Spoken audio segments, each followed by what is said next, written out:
Namanya Ranti, seorang wanita sederhana berusia 32 tahun, tinggal di daerah pedesaan Jawa Timur. 5 tahun sudah ia menikah dengan Fahmi, pria yang dikenalnya sejak remaja, dari keluarga terpandang yang punya pengaruh kuat di kampung. Namun, selama 5 tahun itu pula, hidup Ranti tak pernah benar-benar tenang. Awalnya, rumah tangganya terasa manis. Mereka tinggal di rumah peninggalan orang tua Fahmi, sebuah rumah joglo tua dengan ornamen ukiran klasik, namun menyimpan hawa yang aneh. Ranti sering merasa seolah-olah diawasi, bahkan saat sedang sendiri. Tapi sebagai istri, ia memilih diam, karena takut dianggap terlalu sensitif. Ranti sering sakit. Bukan demam biasa, melainkan tubuhnya seperti terbakar dari dalam.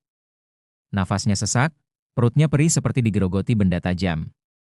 Tapi setiap kali dibawa ke dokter, hasilnya selalu nihil. Semua normal. Hingga suatu malam, setelah salat Isya, ia pingsan dan tidak sadarkan diri. Ketika sadar, ia merasa seolah-olah ada sesuatu yang bergerak di dalam perutnya. Seperti ular melilit. Ia muntah darah bercampur serpihan hitam. Saat itu, keluarganya mulai menyadari ini bukan sekadar penyakit medis. Ibu mertuanya, Bu Lastri, akhirnya buka suara. Dulu, sebelum Ranti menikah dengan Fahmi, ada wanita lain yang dijodohkan dengan Fahmi, anak dari seorang dukun kampung yang sangat disegani, bahkan ditakuti. Namun perjodohan itu batal karena Fahmi lebih memilih Ranti. Saat itu, keluarga dukun itu mengucap kalimat yang tak bisa dilupakan. Kalau bukan dia, tak akan ada yang bisa tenang di rumah ini. Ranti diyakini terkena gantung waris, ilmu hitam yang diwariskan secara turun-temurun dan akan terus mengikat seseorang sampai garis keturunan tertentu. Biasanya, gantung waris dilakukan untuk mempertahankan harta, tahta, atau dendam. Setelah upaya medis tak mampu menyembuhkan, keluarga Ranti memanggil seorang ustaz dari kota. Ustaz Abdurrahman, seorang ahli ruqyah syar'i, datang ke rumah itu. Begitu memasuki ruang tamu, ustaz itu langsung merasa mual dan berkata lirih. Ada sesuatu yang tak diundang di sini. Jin sepuh. Sudah lama tinggal. Proses ruqyah dimulai. Ranti berteriak histeris, suaranya berubah menjadi berat dan serak. Tubuhnya kejang-kejang.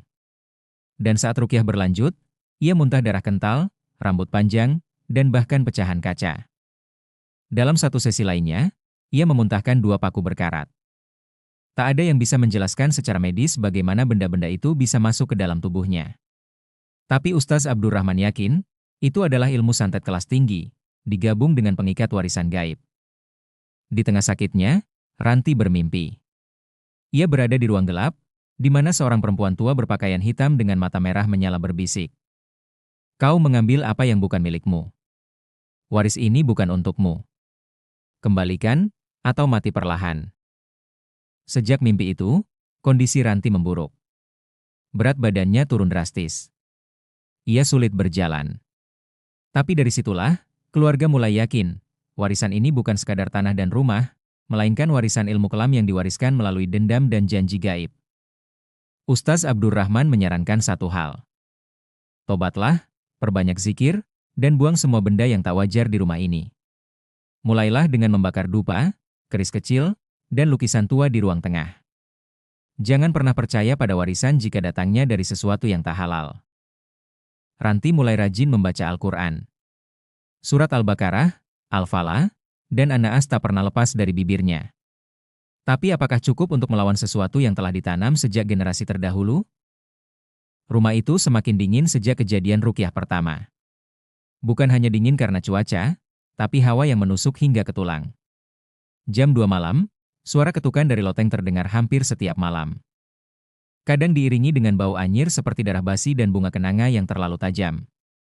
Fahmi, suami Ranti, mulai gelisah. Ia tak menyangka cinta yang diperjuangkannya kini malah menyeret istrinya dalam bahaya gaib. Setelah muntah paku dan rambut, kondisi Ranti sedikit membaik, tapi hanya bertahan 2 hari. Malam ketiga setelah ruqyah, Ranti kembali pingsan. Kali ini, tubuhnya seperti membiru. Ketika Fahmi menyalakan lampu kamar, ia kaget bukan kepalang. Ada bekas tangan penuh luka mencakar perut Ranti. 5 garis merah membentuk pola segitiga terbalik. Ustaz Abdurrahman dipanggil kembali. Ia datang membawa seorang teman, Kiai Marzuki, seorang sepuh dari pondok pesantren di Lamongan, yang dikenal mampu menangani kasus gantung waris yang diselubungi pesugihan. Dalam majelis ruqyah kedua, Kiai Marzuki membaca ayat-ayat Al-Quran dengan suara gemetar namun mantap. Ayat demi ayat dilantunkan, terutama Quran Surat Al-Baqarah ayat 102, Quran Surat Yunus ayat 81-82, dan Quran Surat Ibrahim ayat 42. Saat ayat-ayat itu menggema, tiba-tiba Ranti kembali menjerit. Dari mulutnya keluar suara tua seperti nenek-nenek. Jangan ganggu aku. Aku hanya menagih aku. Perempuan ini merebut tempat yang seharusnya untuk anakku. Lelaki itu ditukar dengan darah dan janji malam Jumat Kliwon. Kalian telah melanggar perjanjian. Semua yang hadir tercengang. Kiai Marzuki menghentikan bacaan dan menatap Fahmi dalam-dalam. Nak Fahmi, kamu harus jujur. Ada yang kamu sembunyikan. Fahmi akhirnya menangis. Di hadapan semua, ia mengaku. 5 tahun lalu, sebelum menikahi Ranti, ia sempat mengalami krisis keuangan hebat. Usahanya bangkrut, hutang menumpuk.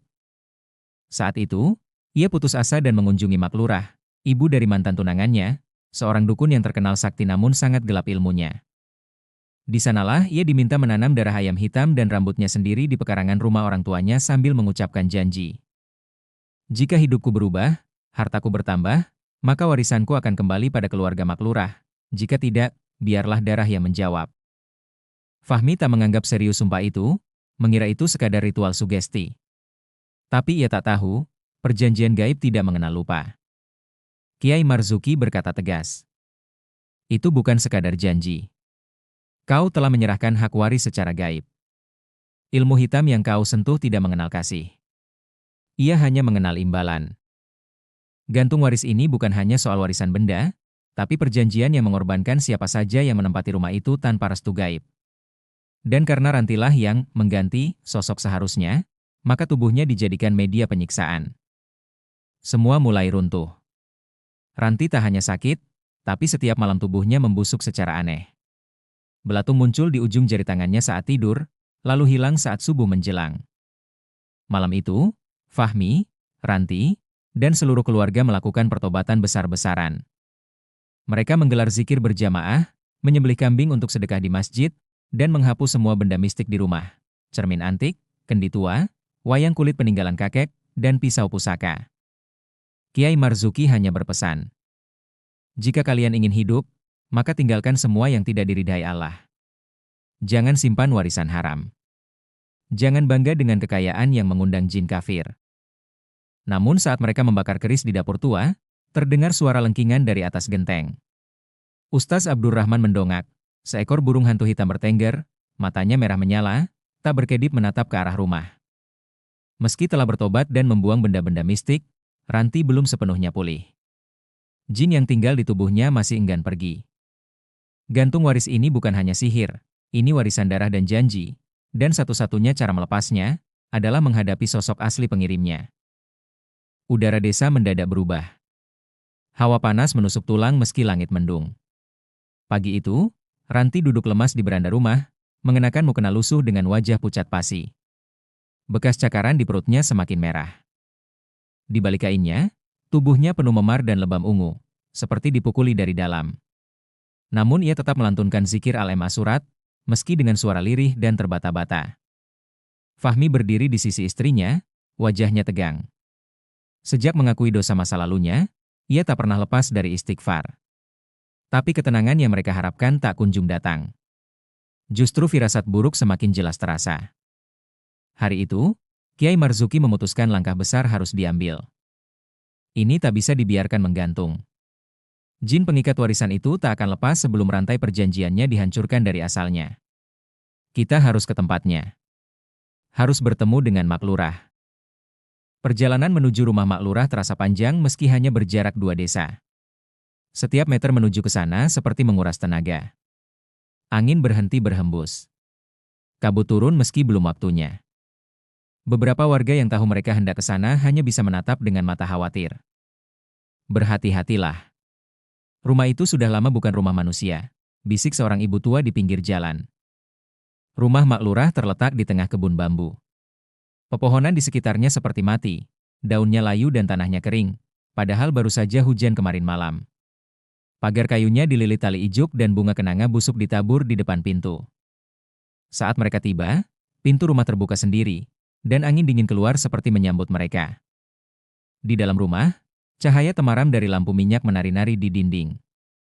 Asap dupa memenuhi ruangan. Di pojok ruangan, duduk seorang wanita tua dengan mata putih kosong, kulit keriput menghitam, dan jari yang dipenuhi cincin batu hitam. Mak Lurah, kalian datang membawa permintaan, tapi meninggalkan janji. Perjanjian itu bukan mainan, katanya dingin sambil tersenyum miring. Kiai Marzuki melangkah maju. Ia mengeluarkan mushaf kecil dari dalam sorban dan membacakan Quran Surat Yunus ayat 81-82, disusul dengan Quran Surat Al-Araf ayat 117-122 dengan lantang. Saat ayat-ayat itu dikumandangkan, tubuh Mak Lurah bergetar. Suaranya berubah berat dan kasar. Jangan baca itu di tempatku. Kalian bukan tandinganku. Aku sudah bersama mereka sebelum kalian dilahirkan. Mak Lurah lalu mengeluarkan sebuah boneka kecil dari kotak hitam berbalut kain kafan. Boneka itu dibungkus rambut manusia dan dicampur tanah kuburan. Di dadanya tertusuk paku kecil. Ini milik Ranti. Aku ikat dia dengan rambutnya sendiri, yang diambil malam pertama dia tinggal di rumah warisan itu. Selama boneka ini utuh, hidupnya tak akan tenang. Ustaz Abdurrahman mengangkat tangannya, memimpin zikir dan ayat ruqyah syariah dengan suara tegas. Kiai Marzuki berdiri bersisian. Suara mereka bersahut-sahutan, menggema dalam ruangan yang mulai panas seperti bara. Mak Lurah berteriak. Boneka itu mendadak terbakar meski tak disentuh api. Kalian tidak akan menang. Kalian tidak akan pernah. Kalimatnya terputus. Tubuh Mak Lurah roboh. Darah keluar dari mulutnya, dan dari dalam boneka yang terbakar, terdengar jeritan panjang seperti tangisan perempuan dan lolongan anjing hutan. Semua hening. Setelah beberapa menit, Kiai Marzuki bersujud syukur. Dengan izin Allah, rantainya telah diputus. Di rumah, Ranti yang semula koma selama 2 hari mendadak bangun. Ia bangkit dengan wajah basah oleh air mata. Bekas lebamnya memudar perlahan. Tubuhnya hangat kembali. Ia berkata pelan. Aku bermimpi, ada pintu besar yang tertutup rantai. Pintu itu kini terbuka dan cahaya masuk. Aku bebas. Setelah kejadian itu, rumah peninggalan orang tua Fahmi dibongkar. Di bawah pondasi ditemukan benda-benda aneh. Kendi berisi darah kering, tulang ayam hitam, dan gulungan kain kafan bertuliskan huruf-huruf tak dikenal. Ranti dan Fahmi pindah ke rumah baru, membangun keluarga mereka dari nol. Setiap malam, mereka tak pernah lepas dari salat tahajud dan zikir, agar perlindungan Allah selalu menyelimuti mereka. Namun kisah gantung waris ini menyisakan luka bagi desa itu. Karena Mak Lurah memang telah tiada, tapi warisan ilmu hitamnya belum tentu berhenti. Dan di kejauhan, seseorang terlihat duduk di makam Mak Lurah, gadis muda dengan mata merah menyala. 3 bulan telah berlalu sejak insiden pembakaran boneka santet milik Ranti. Rumah peninggalan orang tua Fahmi sudah rata dengan tanah. Sebagian warga mulai merasa tenang, namun tak semua bisa melupakan suara lolongan malam dan jeritan dari dalam rumah itu. Ranti dan Fahmi pindah ke rumah kontrakan sederhana di pinggiran desa, lebih dekat ke masjid. Hidup mereka perlahan membaik. Ranti mulai sembuh total dan sedang mengandung anak pertama. Namun kebahagiaan itu mulai terusik saat Fahmi menerima pesan aneh di depan pintu rumah. Sebuah kertas bertuliskan aksara Jawa kuno, dilipat rapi, dengan setangkai bunga kenanga dan sebutir batu akik berwarna merah darah. Ranti gemetar saat menyentuh kertas itu. Ia merasa tubuhnya dingin dan mencium bau asap kemenyan, padahal tidak ada apapun di sekitar mereka. Malam Jumat Kliwon, warga melihat seorang gadis berpakaian serba hitam berdiri lama di pemakaman desa. Ia tidak dikenal, namun matanya merah menyala ketika ditanya oleh warga. Ia hanya berkata, "Aku datang menjemput warisan. Warisan dari darah." Keesokan harinya, seekor ayam hitam tanpa kepala ditemukan tergantung di tiang masjid. Kiai Marzuki dipanggil kembali. Kiai Marzuki menjelaskan bahwa dalam ilmu hitam tingkat tinggi, warisan tidak hanya bisa dipindahkan lewat perjanjian. Bisa juga diwariskan secara spiritual, dari guru ke murid, dari ibu ke anak, atau bahkan dari roh ke jiwa yang dipilih. Mak Lurah sudah mati. Tapi ilmunya telah memilih penerus. Dan penerus itu belum berhenti menagih. Ustaz Abdurrahman menambahkan, jin-jin pengabdi pesugihan dan santet tak pernah kehilangan tuan. Jika tuannya mati, mereka mencari tuan baru yang siap menerima warisan itu. Si gadis misterius yang muncul di pemakaman bukan orang biasa. Dia kini sebagai murid terakhir Mak Lurah yang dulu diasingkan karena menolak mewarisi ilmu kelam. Tapi setelah kematian gurunya, ia kembali dengan luka dan dendam. Ranti mulai mimpi buruk lagi. Ia melihat dirinya berdiri di tepi jurang, dan di seberangnya berdiri gadis berpakaian hitam, dengan wajahnya sendiri. Dalam mimpi itu, gadis itu berkata, "Kau telah memutus rantai warisanku. Tapi aku akan ambil kembali dengan darah anakmu." Pagi harinya, Ranti mimisan hebat. Air ketubannya rembes padahal usia kandungan baru 7 bulan. Dokter tidak menemukan sebab. Namun Kiai Marzuki tahu, ini serangan gaib. Malam itu, keluarga besar menggelar salat hajat dan ruqyah massal. Ayat-ayat Al-Quran dibacakan dengan tangisan. Suasana haru bercampur tegang. Dalam puncak zikir, Kiai Marzuki berseru, "Ya Allah, jika anak ini adalah titipan MU, lindungi dia dari kezaliman manusia dan jin. Jadikan rumah ini tempat suci dari warisan kegelapan." Tiba-tiba, pelita pecah. Asap hitam menyembur dari pojok ruangan. Dan dari tengah asap itu terdengar suara tangis bayi, disusul suara tawa perempuan menyeramkan. Belum selesai, belum selesai. Warisan ini belum lunas. Kiai Marzuki memukulkan tongkatnya ke lantai dan membaca Quran surat Al-Hasyr ayat 21, lalu menyiram air ruqyah ke arah asap. Asap itu mendesis dan hilang. Suasana kembali hening. 2 minggu kemudian, Ranti melahirkan bayi laki-laki dengan proses normal. Ajaibnya, bayi itu lahir tepat saat adzan subuh berkumandang. Tangisnya terdengar keras dan kuat. Kiai Marzuki mengadzankan di telinganya dan menamai sang bayi. Abdullah Nur Rahman, hamba Allah, cahaya rahmat. Namun saat menyentuh ubun-ubun bayi, Kiai Marzuki menatap Ranti dengan lirih. Anakmu membawa cahaya, tapi juga menjadi sasaran. Warisan itu belum benar-benar lenyap. Kau harus mendidiknya dengan Al-Quran sejak dini. Karena, warisan kegelapan akan selalu mencari cahaya untuk dipadamkan. Hingga hari ini, keluarga Ranti masih hidup dalam kewaspadaan dan kekuatan iman. Rumah mereka penuh dengan ayat-ayat suci. Tidak ada TV, tidak ada musik, hanya lantunan Al-Quran dari subuh hingga malam. Abdullah tumbuh sehat, tapi setiap malam Jumat, suara burung hantu masih terdengar dari atap. Dan gadis berjubah hitam itu tak pernah terlihat lagi. Tapi bisikannya sesekali muncul dalam mimpi. Karena ilmu hitam tidak pernah benar-benar mati. Ia hanya menunggu untuk diwariskan kembali. 15 tahun berlalu. Desa tempat Ranti tinggal kini berubah. Jalan-jalan sudah diaspal, masjid diperluas, dan rumah-rumah tua mulai diganti dengan bangunan beton. Namun di tengah semua perubahan itu, kenangan tentang Mak Lurah, gantung waris, dan santet masih membekas di hati warga. Anak Ranti, Abdullah Nur Rahman, tumbuh menjadi remaja yang cerdas dan saleh.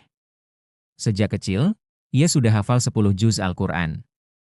Setiap subuh, ia memimpin salat berjamaah bersama ayahnya.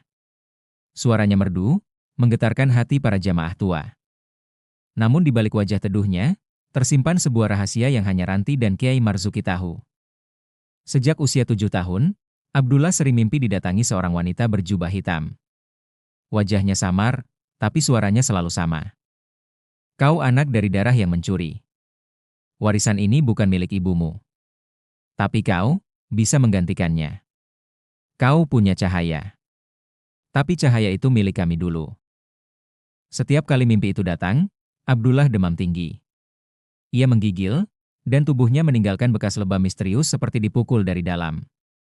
Kiai Marzuki tak tinggal diam. Ia mulai mendampingi Abdullah lebih intens. Ia berkata, "Kau bukan anak biasa. Kau adalah garis keturunan yang diincar. Tapi selama kau berdiri dalam Al-Quran, mereka tak akan bisa menyentuhmu." Saat usia Abdullah menginjak 15 tahun, Kiai Marzuki mengajak dia dan Fahmi ke pemakaman tua, tempat Mak Lurah dulu dikuburkan. Di sana, Kiai Marzuki membuka sebuah pusaka logam kecil yang disimpan rapat dalam kain kafan putih. Pusaka itu adalah bekas warisan Mak Lurah yang disita setelah wafatnya. Di dalamnya, tertulis nama Abdullah dalam aksara Jawa kuno, lengkap dengan simbol berbentuk mata, tanda bahwa ia telah ditandai sebagai pewaris pengganti. Jin-jin pengabdi Mak Lurah telah menanti, tapi mereka tak tahu satu hal. Engkau telah dipilih oleh Allah untuk membawa warisan berbeda, warisan cahaya, bukan kegelapan. Kiai Marzuki dan Abdullah memanjatkan doa panjang di atas makam Mak Lurah. Air mata menetes saat ayat Quran Surat Ibrahim ayat 27 dibacakan. Allah meneguhkan, iman, orang-orang yang beriman dengan ucapan yang teguh dalam kehidupan dunia dan di akhirat. Malam 1 Muharram tahun itu, Abdullah bermimpi. Tapi kali ini, ia tak lari. Ia berdiri tegak di tengah kabut, berhadapan dengan sosok wanita berjubah hitam. Aku tidak takut padamu, katanya tegas. Cahaya Allah lebih kuat dari warisanmu. Tiba-tiba tubuh Abdullah memancarkan cahaya putih terang. Sosok wanita hitam itu menjerit, tubuhnya terbakar. Dari balik bayangan muncul makhluk-makhluk berbentuk manusia tapi bermata hitam, jin pengabdi lama Mak Lurah. Mereka berteriak. Cahaya itu membakar kami tak bisa lagi kembali. Abdullah bangun dengan tubuh bergetar. Tapi sejak malam itu, tidak pernah lagi ada gangguan. Tidak ada mimpi. Tidak ada suara. Tidak ada darah. Kiai Marzuki wafat di usia 90 tahun, beberapa bulan setelah kejadian itu. Dalam wasiat terakhirnya, beliau berkata, ilmu hitam akan terus diwariskan. Tapi Allah akan selalu melahirkan cahaya untuk melawannya. Abdullah adalah cahaya itu. Jadikan dia pelita bagi umat. Abdullah kemudian melanjutkan hidup sebagai seorang ustaz muda, pendiri pondok pesantren gratis bagi anak-anak yatim. Ia mengajarkan tafsir dan ruqyah syar'i kepada santri-santrinya. Di dinding pesantrennya, terpajang satu tulisan. Warisan terbaik adalah iman, bukan pusaka. Ranti kini menjadi ibu yang tenang. Luka di masa lalu masih ada, tapi telah disembuhkan dengan kekuatan doa dan keteguhan hati. Rumah mereka tak pernah sepi dari lantunan ayat suci. Tak ada televisi, tak ada hiasan mewah, hanya Al-Quran, sajadah, dan ilmu. Tapi jika malam tiba, dan burung hantu bersuara dari kejauhan, Ranti hanya tersenyum kecil dan berbisik. Kini aku tak takut. Karena warisan yang dulu menyiksa, telah kami patahkan dengan kalimat Allah. Kisah ini menjadi pengingat bahwa warisan bukan hanya harta. Kadang, ia berupa janji gaib, dendam yang diwariskan, atau kutukan yang tertanam. Tapi selagi ada Al-Quran dan iman, tidak ada warisan gelap yang tidak bisa diputus.